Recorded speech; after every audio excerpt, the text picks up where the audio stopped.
আমাদের শহীদেরা আমাদের দেশের সবচেয়ে বড় সম্পদ, আমাদের জাতির সম্পদ।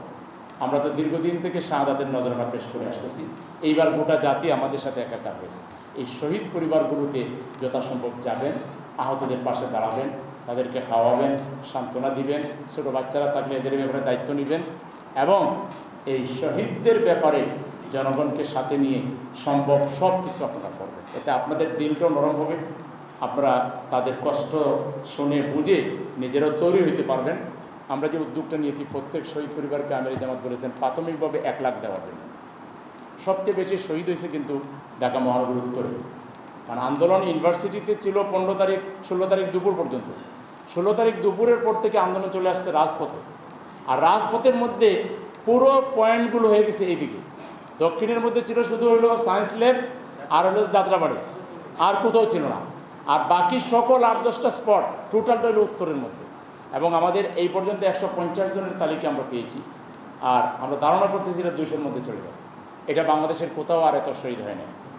এখন হিউজ পরিমাণ লোক যারা আহত হয়েছে, হসপিটালগুলোতে আমরা যাচ্ছি, এটার মধ্য দিয়ে মানুষের প্রতি আমাদের দায়িত্ববোধ যেমন তৈরি হচ্ছে, মানুষও আমাদেরকে মূল্যায়ন করতেছে।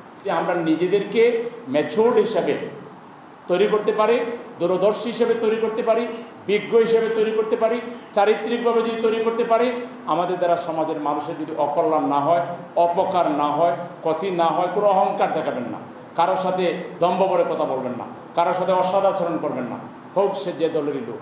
সবার সাথে হৃদ্যতাপূর্ণ একটা সম্পর্ক তৈরি করেন, ভালোবাসার একটা বন্ধন তৈরি করেন, মানবিক একটা সম্পর্ক তৈরি করেন। আমরা একটা মানবিক সমাজ কায়েম করতে চাই, আমরা একটা মানবিক বাংলাদেশ কায়েম করতে চাই, আমরা একটা মানবিক নেতৃত্ব প্রতিষ্ঠা করতে চাই।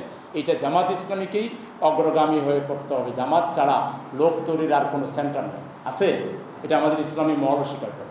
এরকম একটা সুন্দর সংগঠন গড়ে তোলার ক্ষেত্রে আমরা যার যার জায়গা থেকে আরও আন্তরিক এবং আরও সিরিয়াস হয়ে কাজ করব। রাজি আছি তো?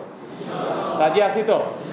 আল্লাহ তাআলা আমাদের সবাইকে তৌফিক দান করুন। ওমা তৌফিক ইল্লা বিল্লাহ। আসসালামু আলাইকুম ওয়া রাহমাতুল্লাহি ওয়া বারাকাতুহু।